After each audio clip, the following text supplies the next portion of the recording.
اعوذ باللہ من الشیطان الرجیم بسم اللہ الرحمن الرحیم۔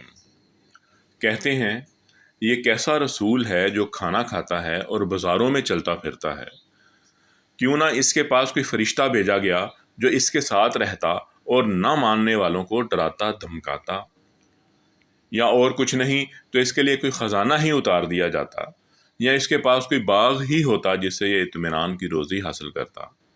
اور ظالم کہتے ہیں تم لوگ تو ایک سحرزادہ آدمی کے پیچھے لگ گئے ہو، دیکھو کیسی کیسی عجیب حجتیں یہ لوگ تمہارے آگے پیش کر رہے ہیں، ایسے بہکے ہیں کہ کوئی ٹھکانے کی بات ان کو نہیں سوچتی۔ یعنی اول تو انسان کا رسول ہونا ہی عجیب بات ہے، خدا کا پیغام لے کر آتا تو کوئی فرشتہ آتا، نہ کہ ایک گوشت پوست کا آدمی جو زندہ۔ بالفاظ دیگر ان کی رائے میں رسول کی ضرورت اگر تھی تو عوام الناس کو ہدایت دینے کے لیے نہیں بلکہ عجوبہ دکھانے یا ٹھاٹ باٹ سے دھونس جمانے کے لیے تھی۔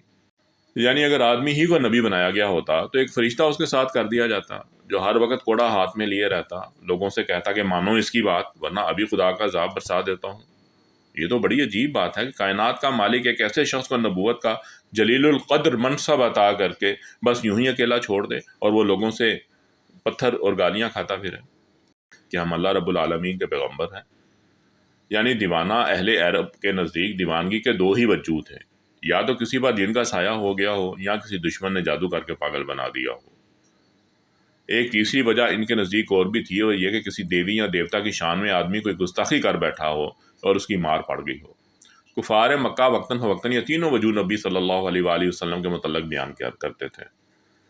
کبھی کہتے اس شخص پر کسی جن کا تسلط ہو گیا ہے، کبھی کہتے کسی دشمن نے بیچارے پر جادو کر دیا ہے، اور کبھی کہتے کہ ہمارے دیوتاؤں میں سے کسی کی بے ادبی کرنے کا خمیازہ ہے جو غریب بکت رہا ہے۔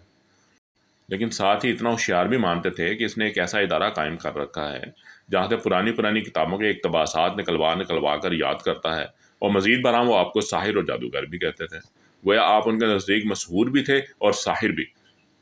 اس پر ایک اور تہمت شاعر ہونے کی بھی تھی۔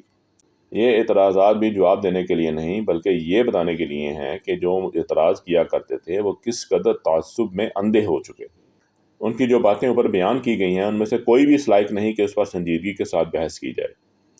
ان کا بس ذکر کر دینا ہی یہ بتانے کے لیے کافی ہے کہ مخالفین کا دامن معقول دلائل سے کس قدر خالی ہے، اور وہ کیسی لچر اور پوچھ باتوں سے ایک مدلل اصولی دعوت کا مقابلہ کر رہے ہیں۔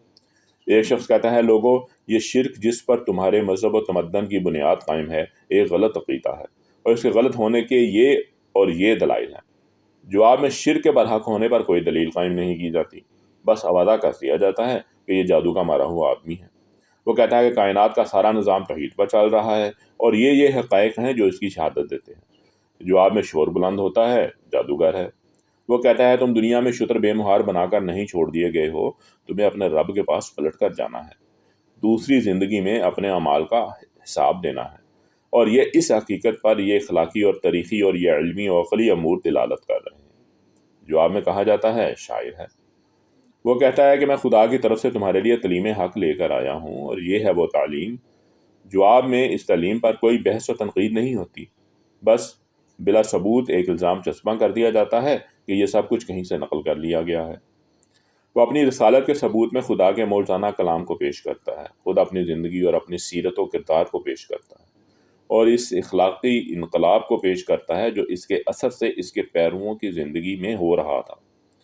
مگر مخالفت کرنے والے ان میں سے کسی ایک چیز کو بھی نہیں دیکھتے۔ پوچھتے ہیں تو یہ پوچھتے ہیں کہ تم کھاتے کیوں ہو، بازاروں میں کیوں چلتے پھرتے ہو، تمہارے آگے پیچھے کوئی فرشتہ کیوں نہیں ہے، تمہارے پاس کوئی خزانہ یا باغ کیوں نہیں ہے۔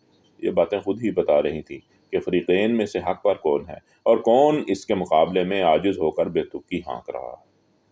اللہ کریم ہمیں قرآن پاک کو صحیح معنوں میں پڑھنے، سمجھنے، اس پر عمل کرنے کی توفیق عطا فرمائے، آمین یا رب العالمین۔